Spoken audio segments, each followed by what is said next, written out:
Sejam bem-vindos. Neste vídeo, continuaremos a série Mitos Bíblicos, onde neste trecho da palestra, o Dr. Adalto Lourenço aborda a questão da alimentação dos animais na arca.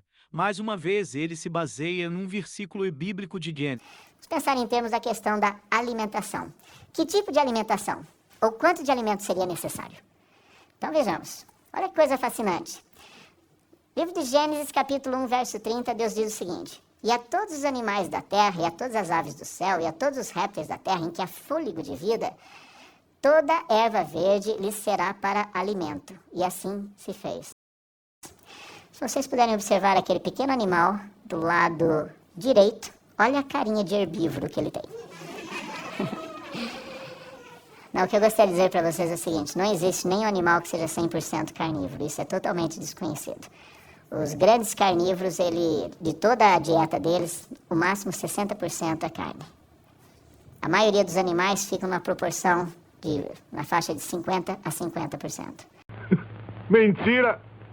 Dr. Adalto afirmou com todas as letras que todos os animais que vimos nos frames eram herbívoros. Imaginem as cobras, leões marinhos, tigres, ursos e hienas comendo grama. A Bíblia manda Noé levar todo tipo de alimento, mas o sábio Dr. Adalto discorda e afirmou que todos na arca só comiam ervas, mato e plantas, inclusive Noé e sua família. Além de ser especialista no jogo dos números, Dr. Adalto também é muito bom no jogo de palavras. Porém, a própria Bíblia discorda dele. Como veremos a seguir. Disse Deus a Noé: E leva contigo de toda a comida que se come ajunta para ti, e te será para mantimento, a ti e a eles. Gênesis 6 e 21. Nós temos exemplos muito simples que nos mostram a origem dessa estrutura nos animais. Por exemplo, um gatinho, um cachorrinho, quando eles passam mal, eles se alimentam de plantas, porque isso é o que ajuda a estabilizar o sistema.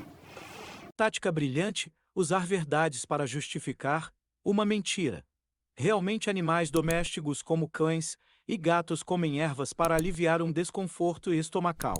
Porém, afirmar que essa prática representa 50% da alimentação dos carnívoros, isso já é chamar os fiéis de idiotas. Usando como exemplo, os leões são os grandes predadores das savanas, alimentando-se de gnus, zebras, antílopes entre outros animais. Estima-se que uma fêmea precise comer cerca de 5 kg de carne por dia, enquanto que o macho precisa de 7 kg.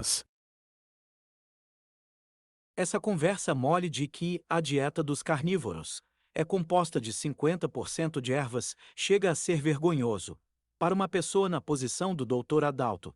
Em nenhuma literatura da zoologia pode-se encontrar tal absurdo.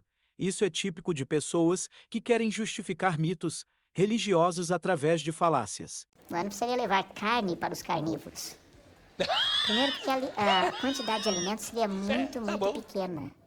No minuto 45 até aproximadamente o minuto 48, o palestrante fala que, além de os animais carnívoros e as aves comerem só ervas, como se já não fosse besteira demais.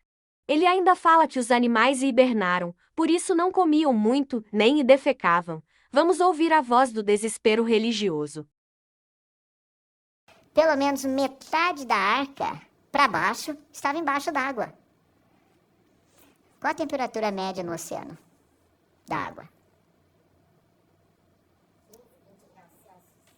Na região do Equador.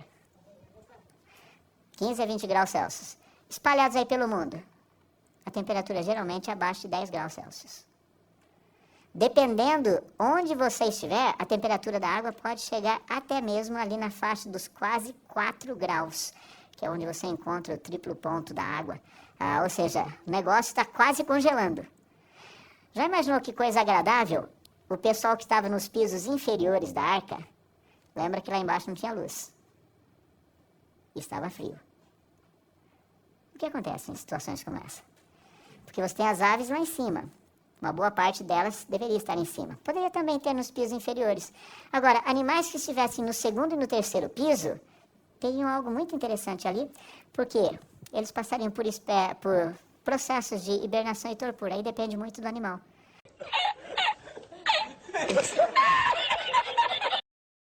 Imagine um monte de animais de clima quente, frio e temperado, todos eles hibernando dentro da arca em um local escuro sem ventilação. A lista de animais que hibernam é pequena. Animais de clima quente e temperado não hibernam. Esquilos, morcegos, marmotas, ratos silvestres, hamsters e ouriços são alguns dos animais que hibernam. Eles fazem isso para poupar energia durante o inverno, já que, nessa estação, a comida é escassa. O fenômeno só acontece com animais homeotermos que têm a temperatura corporal constante. Por exemplo, na região do Kalahari, na África, tem alguns grupos, manadas de leões, que quando não encontram caça, são os tipos de árvore que eles usam esses dentes caninos para rasgar a parte de fora da árvore e comer o que está no caule. E assim eles se alimentam. Assim eles se mantêm vivos. Em situações extremas de fome, sim, carnívoros podem apelar para vegetais, porém essa atitude não supre as necessidades deles. É um ato desesperado para a sobrevivência. Quantas toneladas de vegetais são necessárias para suprir a necessidade de proteínas dos carnívoros? Os animais ficaram confinados por 1 ano e 12 dias num ambiente escuro sem ar, sem ventilação. Deveria estar cheio de gases provenientes das fezes, sujeitos a todo tipo de doenças, parasitas e mofo. Quanto capim e vegetais são necessários para alimentar milhares de animais por 1 ano? Significado de mofo, substantivo masculino, nome dado aos fungos responsáveis pela decomposição e alimentos ou de outros produtos, que se formam geralmente em lugares úmidos, com falta de ventilação ou em espaços fechados, cheiro característico do que está muito úmido, bafio. Terminamos por aqui mais uma refutação das besteiras ditas pelo Dr. Adalto Lourenço, que não mede esforços, mentiras e falácias para justificar os mitos bíblicos. Neste caso, o dilúvio. Ele manipula números, dados científicos para corroborar suas crenças pessoais.